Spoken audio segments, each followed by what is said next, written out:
درود بر دوستان، تورج عاطف هستم. به اپیزود 11 پادکست همرازی خیلی خوش اومدید. سلام، منم آیلیم. به پادکست همرازی خیلی خوش اومدید. خب آیلی، این جلسه هم فکر میکنم ادامه جلسه قبله. جلسه که اپیزود آره دیگه، مثل مدلای کلاس ها صحبت کرد. آره، قراره این اپیزود هم راجع به ترس حرف بزنیم. واقعیتش من با جفتم که داشتیم پادکست رو گوش میکردیم دوباره به این نتیجه رسیدیم که ترس یه موضوعی که میتونه خیلی ادامه دار باشه. هرچند اپیزودهای قبلی مثل خیانت یا تنهایی هم اپیزودهایی بودن که ادامه دار باشن و احتمالاً بعداً دوباره برگردیم بهشون، ولی ترس یه چیزی که شاید هم خیلی مخاطبا خوششون اومد، دوستای تو خیلی خوششون اومد، همین که راجع به یه قسمتی از ترس حرف نزدیم که قراره این اپیزود حرف بزنیم. این تفاوت نسل‌ها در ترس‌های متفاوتی که دارن. یعنی من فکر می‌کنم نسل شما کلاً یه سری ترس‌های دیگه داره که نسل من نمیفهمتش و نسل من هم یه سری ترس‌ها داره که نسل شما نمیفهمتش. اون یه واقعیت، هر نسلی برای خودش ترس‌های خودشو داره که برای نسل بعدی یه حالت خنده‌داری پیدا میکنه. این اصلا پروسه تاریخه. یه زمان آدم‌ها مثلا از آتیش میترسیدن، نسل بعد ازش استفاده میکردن، همینجا ادامه داشته. برای همین نسل‌ها کلا با ترس‌های مختلف دست به گریبانن و به همین دلیل برای نسل بعد شاید یه مقدار اونا مسخره به نظر برسه. چرا خنده‌دار؟ فکر می‌کنین چه ترسی شما دارین که ما میخندیم بهش؟ خب فرض کن یکی از ترسایی که نسل ما داشت نوع لباس پوشیدن بود. که مثلا تو خیابون می‌خوایم با یه نوع لباس پوشیدن، آستین کوتاه پوشیدن بود، رنگی پوشیدن بود، لباس با فرض کن از این لباس تیشرتایی که روش مثلا عکس مثلا کارتونی باشه بود، مهمونی رفتن بود. حالا برای دختر خانم‌های اون روزگار جوراب سفید پوشیدن تو مدرسه بود. خنده داره به نظر الان برای خیلی ناراحت کننده، دردناکه مسلمه دردناک. ویدیو دیدم بود، موزیک گوش دادن توی ماشین بود، خیلی چیزا بود که اگه بگم اصلا واقعا خنده داره. به نظرم خنده گریه داره، بیشتر گریه داره. ولی احتمالاً نسل من یه سری چیزها میترسه که نسل شما بهش میخنده. مثلا یه چیزی که خیلی ازش میترسیم اینه که بنز کافی لایک نشیم. خیلی با این واقعیت رو نمیگیم ولی من واقعا میبینم که آدم ها شاید مدت ها مثلا چک میکنن که ببینن فلانی لایک کرد ما رو یا نکرد. یا مثلا یه چیزی که ما ازش میترسیم مثلا نسل شما ازش نمیترسه اینه که بلاک بشین. یعنی گزینه بلاک توی گوشی رو مثلا زده شه. یا مثلا یه چیز دیگه که ازش مثلا میترسیم، حالا یه سریا میترسن، اینه که مثلا یه کار خیلی خنده‌دار و مسخره انجام میدیم بعد یه نفر ازمون فیلم بگیره بعد این وایرال شه آبرومون بره. بله. مثلا میگم یکم انقدر متفاوته یه سری چیزهایی که ما ازش میترسیم. شاید فکر کنم ما باز بتونیم یکم شما رو بفهمیم توی ترسا، ولی برای شما فکر کنم خیلی خنده داره ترسای ما. نه، ترسای شما واقعیت داره، ترسناکه. ببین بلاک کردن، یادم یه چیزی دیدم توی اینترنت خیلی بامزه بود. یارو رفته بود یه سری عکس‌ها رو سراش رو بریده بود، بعد میگه بلاک روزگار ما اینجوری بود. حالا بلاک و لایک و من خیلی یه مقدار شاید برای ما خیلی چیز مهمی نباشه، اما اون فیلم ها واقعا مهمه. اون حریم خصوصی تو این دوره واقعا شکننده است. طرف میتونه خیلی راحت وارد حریم خصوصیت بشه، هکت کنه و زندگی تو به باد بده. اون قدیما یارو هر کسی هم کاری میکرد خیلی اینجوری گسترده نمیشد، ولی کسی میتونه یه فیلم از تو بگیره، میلیون ها نفر، حتی اونایی که یه سر دیگه دنیا هستن حتی زبونت نمیدونن اونو ببینن و بخندن بهت یا وحشت کنن یا تحقیرت کنن. یه چیزی که حالا داشتم با چت جی پی تی صحبت می‌کردم، یه چیزی که مثلا داشت راجع به نسل جدید میگفت، البته نسل بعدی من رو میگفت، راجع به نسل آلفا داشت صحبت میکرد. میگفتش یکی از چیزهایی که احتمالاً نسل آلفا ازش بترسه قطعی اینترنته. و من داشتم فکر می‌کردم که ما چقدر مثلا ترس‌هایی که داریم یه بخشش به اینترنت واقعا مربوط میشه. مثلا یه چیزی که خیلی از آدم‌ها ازش میترسن الان خود همین چت جی پی تی و هوش مصنوعی و ایناست. شما یه جوری ازش میترسین، ما یه جور دیگه ازش میترسیم. ولی خیلی حالا یه سوالی که مثلا من خیلی درگیرشم اینه که کدوم یکی از ترسا واقعی تره؟ نسل شما ترسش واقعی تره یا نسل ما؟ نسبت به کی؟ نسبت به هم دیگه. ببین نسل من یه سری، ببین اینا درصد داره. یه سری ترسای ما برای شما واقعا خنده داره، بعضیاشون واقعیه. مثلا ماها از ازدواجهای اجباری خیلی میترسیدیم، فکر کنم شما هم بترسید. اجبار یعنی اجبارتون کنن. ولی ممکنه این که مثلا ما بگیم که جوراب سفید خانم‌ها نمیتونستن بپوشن یا آینه توی کیفشون نمیتونستن بزنن تو مدرسه، اینا براتون خیلی قابل فهم نباشه. همینطور این که برای خیلی از ماها این لایک نشدن یا ترند نشدن شما خیلی هم چیز مهمی خب نشه، لایک نکنه، نبینه. بستگی داره. منظورم از واقعی بودن اینه که فهم کنی کدوم یکی از ترسای بزرگتری. آیا ترس نسل شما بزرگتر بود یا ترس نسل ما؟ تو ظرف تاریخی خودش باید حساب کنی. ولی من فکر می‌کنم ترسای ما خیلی حقیقی تر بود. ما نسل اتفاقای یک دفعه‌ای بودیم. خود جنگ مجسم کن، برای خیلی از ما هنوز فراموش نشدنیه. خب تو میگی جنگ، من میگم ما ترس هویت داریم. هویت یعنی چی؟ یعنی ماها ترس اینو داریم که به اندازه کافی خوب نباشیم، راهمون رو درست انتخاب نکرده باشیم، به اندازه کافی موفق نشیم. خب این برای ما بود. موفقیت، خوب بودن، محبوب بودن، اینا برای ما بود. احساس میکنم نسل من خیلی اینا براش مهمتره. خب مخاطبتون بیشتره. و جدا از حالا اینکه مهمتره، فکر میکنم نسل من خیلی احتمال اینو داره که یعنی ماها فکر میکنیم احتمالی که ما موفق نشیم، اینکه به خواسته همون نرسیم خیلی زیاده و بعد همزمان آدم‌هایی رو ببینیم که دقیقاً دارن همون آرزوهای ما رو زندگی میکنن و این خیلی ترسناکه. این موفقیت تو نسل ما چند تا آیتم محدود داشت. تحصیل، یه ازدواج موفق، بچه دار شدن، یک شغل خوب، همین. ولی الان برای نسل شما آیتمای موفقیت بیشمارن.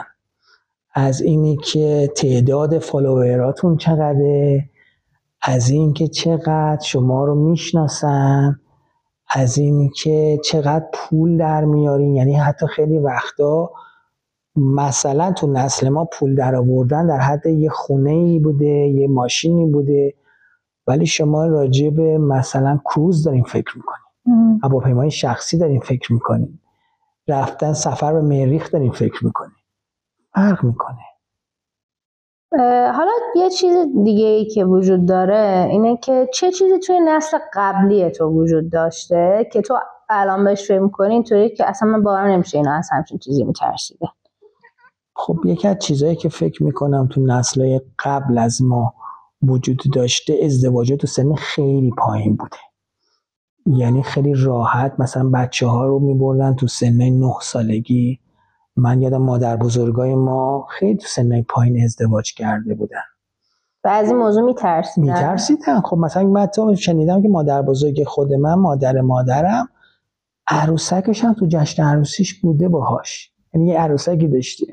خب این ترسناک بوده. این خیلی ترسناک بوده. برای خودشون هم ترسناک بوده. مثلا فرض کنید که یه خانم، یه دختر بچه 9 ساله، 10 ساله، 11 ساله، 12 ساله، زن یه آدم 40 ساله، شاید زن دومش، زن سومش، میشده. یا اینکه مثلا اگر میریم مثلا نگاه میکنید تو تاریخ مدرسه رفتن براشون، برای دخترها خیلی پیچیده بوده. مثلا یه مدرسه میرفتن بعد 2 روز میریختن مدرسه رو نابود میکردن، میگفتن شما اجازه ندارین که این کارو بکنی.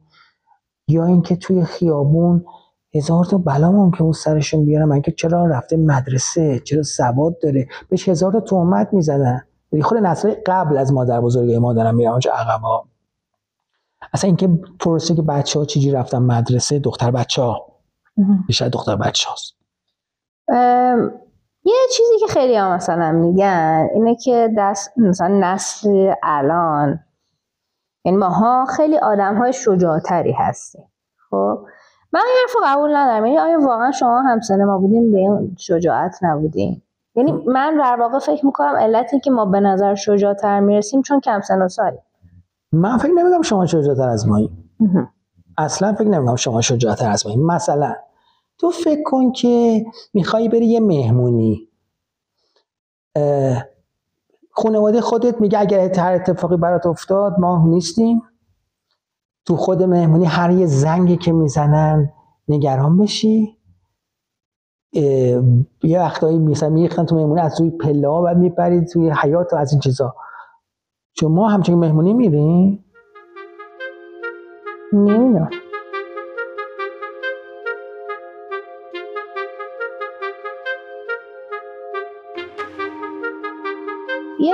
یه مطلبی رو من گذاشتم توی اینستاگراممون راجع به اینکه ترس آموختنیه. یه دانشمندی روی یه کودک 9 ماهه‌ای کار کرده، نمیدونم خوندیش یا نه. تعریف کن.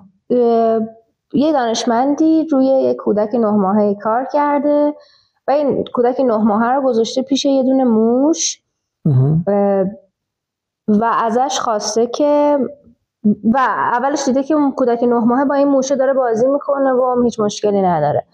توی مرحله دوم اومده وقتی که هر موقع این بچه 9 ماهه به موش نزدیک میشه یه شوک الکتریکی هم به این بچه میداده. آره. بعد چند بار انقدر این کارو کرده که بچه نه تنها فقط از اون موش بلکه از هر چیزی که اون جنس موشه رو داره، حتی کیفی که شبیه اونه یا پتویی که شبیه اونه، از اون میترسیده.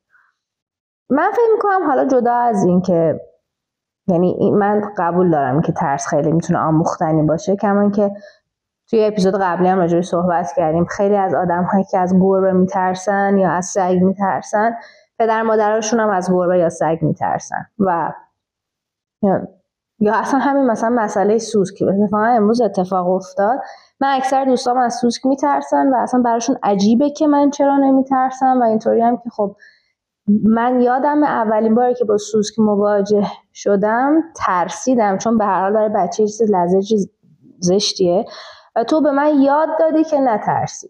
یعنی منظورم اینه که برعکسش هم هست. یعنی گاهی وقتا پدر مادر یاد میده که از یک چیزی نترسه بچه و گاهی وقتا یاد میده که از یه سری چیزها بترسه.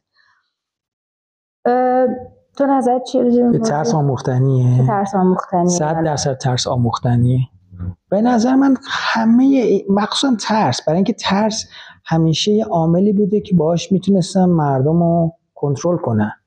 بازم برمیگردیم به نسل‌های قبل، به اپیزود قبل که مثلا گفتیم اون هرم‌ها رو که میساختن، زیگوروتا رو میساختن، اون ترسایی که از خدایان اون روزگار میساختن، با این مردم کنترل میکردن. چجوری اونو میترسوندن مردم. حالا یه زمان مردم از مثلا میگفتن از یه رعد و برق تو آسمون بترسی، زئوس، همینجور ایشتره، همینجور میومد جلوتر. ترس آموختنیه و این آموختن ترسی که باعث میشه که انسان‌ها توی مقطعی از یه چیزی بترسن، بعد که مثلا از نسل قبل اینا نگاه میکنن چرا میترسیدن، نمیدونن که اونا آموخته بودن که از اون چیز بترسن. مثلا من اول بذار از تو بپرسم، تو دوست داشتی که پدرت یا مادرت چه نترسیدنی رو بهت یاد میدادن؟ یعنی تو الان سالها هست احتمالاً از یک سری چیزها میترسی، مثل همین قضیه سوسک. من فکر میکنی چطوری، چه چیزی رو دوست داشتی بهت یاد بدن که نترسی؟ انتخاب بد. ما خیلی اون زمانا خیلی بار داشت برای ما یه چیزی می‌خواستیم انتخاب کنیم. فرض کن یه چیزی که یادم میاد مثلا خیلی عجیب شاید باشه برای انتخاب رشته تحصیلی تو دبیرستان. ما سال دوم دبیرستان یا باید میرفتیم ریاضی یا میرفتیم تجربی. حالا البته زمانی که سال اول علوم تجربی بود و یادم میرفتم علوم انسانی. مثلا ما فکر میکردیم که حتما این دیگه تا آخر ما باید زندگیمون این باشه. یا فرض بفرمایید توی دانشگاه همینطور، توی ازدواج همینطور. کاش که اون روزگار به ما یاد میدادن اشکال نداره بعد انتخاب کردی بازم میتونی انتخاب کنی. این نیستش که یه راهی رو به خاطر که انتخاب کردی تا آخر بری جلو. این فکر کنم خیلی بود.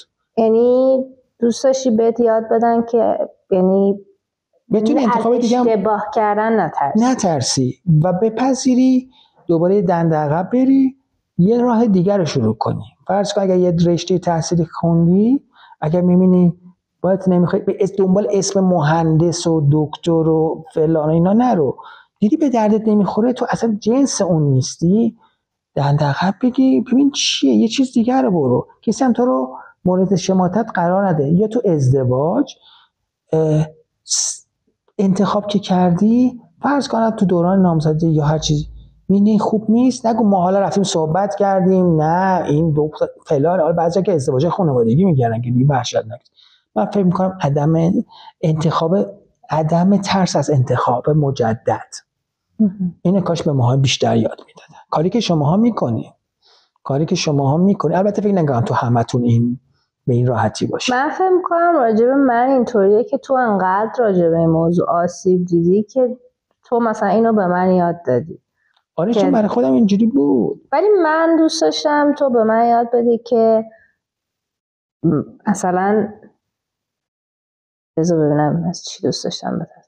چند تا چیز هست دارم سعی میکنم اون چیزی که برای پادکست مناسب تره رو بگم. مثلا من یه چیزی که مثلا خیلی حسرتشو میخورم و اینا اینه که من خیلی دارم میخواست از ارتفاع نترسم و احساس میکنم اینو شاید پدرم میتونست بهم یاد بده. چجوری مثلا میبردم توی ارتفاع؟ آره مثلا من میرفتیم کوه، مگه نمیرفتیم کوه تو بچگی؟ آره نمیدونم چرا احساس میکنم مثلا ما هم تو کوه خیلی میرفتیم توی کوه. ببین یه چیزایی مثلا فرض کن همون که گفتم از محیط بسته میترسم. خب من نمیتونستم که دائم با پدرم برم تو آسانسور. یه چیزا رو خودم تو سرم من انتخاب تو بچه بزرگتر دارم انتخاب میکنم، فکر میکنم. خب ارتفاع ترسه تو خیلی از آدما هست. نمیشه حتما فکر نکن تو محیطش قرار بگیری این ترس میره، هنوزم ممکنه نره. من احساس میکنم این اتفاقا اینجور چیزها رو شاید توی خانواده بتونی یاد بگیری. بستگی داره. من یه آدمی رو میشناسم که یه آدم قدیمی زندگیم بوده، خیلی ترسو بود. الان مثلا میشنوم که یه کارهای عجیبی میکنه، پاراگلایدر میره. یه آدمی که میترسید. آدم‌ها عوض میشن، خودشون باید برسن. ببین بعضی چیزا رو خودت باید بهش برسی، ولی بعضی چیزا رو تو مجبورت کردن. یه چیزی که هست اینه که یه جمله که همیشه میگن که خیلی از ترسای ما هیچ وقت اتفاق نمیافته و معمولا اکثر ترسای ما اتفاق نمیافته و انقدر نترسین از انتخاب هاتون و کارهایی که داریم میکنیم. تو چه چیزی برات پیش اومده که بعدم به این نتیجه که من چقدر اشتباه میترسیدم؟ ببین مثلا من فکر میکردم که بازم برمیگم با همون انتخاب رشته، فکر میکردم اگر وای این رشته رو تا آخر نخونم دیگه کاری دیگه نمیتونم بکنم، بعد همین رشته رو بخونم، بعد ادامهش بدم، همین کار رو بکنم. نه دنیا خیلی بزرگتر بود، اصلا نیازی نبود که من این قضیه همچین چیزی بترسم. این روزا خیلی چیزا رو دارم میبینم. بعضی آدما تو زندگی‌های مشترکشون دارم میبینم که یه انتخابی کردن، همچنان دارن عذاب میکشن ولی همچنان فکر میکنن اومدن بیرون ازش یه چیز ترسناکیه. گفتم نسل‌های ما بحث زیادی رو مسئله انتخاب داشت و هنوزم داره. در این که بتونم مثلا در واقع اپیزود بس ببندیم و بتونم این سوال از بقیه دوستانم بپرسم، اول تو جواب بده به این سوال. عجیب ترین و مثلا مسخره ترین ترسی که تو زندگیت هنوز داری چی؟ عجیب ترین چیزی که تو زندگیم الان دارم، فکر میکنم خیلی چیزا حساب بریم برگردیم روش فکر کنم. نه به نظرم الان یعنی من مثلا یه مثال میزنم، بگو مثلا چرا من یه سری آدم تنهاییه، مثلا فکر کنم هر آن فیلم میگم تو میری و به هر حال تو میری، این یه چیز واقعیت، تو به هر حال تو باید بری ادامه زندگی تو انجام بدی و من همچنان اینو میترسم ازش. این عجیبه. خب به هر حال هر کسی بچه بزرگ میکنه و بچه میره هنوز، ولی من ازش میترسم. مثلا من چیزی که ازش خیلی میترسم اینه که من همچنان رغم که خیلی جای مختلف میرم و اینا، ولی هنوز هر وقت یه جای جدید میخوام برم میترسم. یعنی اصلا هر وقت قرار دارم با یه نفری، قطعا من باید 1 رو 20 دقیقه زودتر برم که با محیط آشنا بشم. خب این منم هست. اصولا منم محیطای جدید، آدمای جدید، بازم برمیگرده به همون مسئله انتخاب. چیز جدید منو دوچار ترس میکنه. خیلی خوشحال میشیم که شما بنویسین که شما از چه چیزی میترسین، که حالا یا دوست دارین تغییرش بدین یا به نظرتون مثلا برم سعی میکنم کلمه مسخره رو نگم ولی فکر میکنین که مسخره است. موافقم. فکر میکنم که این اپیزود تا همینجا کافیش باشه. آره فکر میکنم که بیشتر این اپیزودی که باید روش فکر کنید، جستجو کنید و تفاوت 2 نسل رو نگاه کنید. تا همرزی دیگه بدرود. بدرود.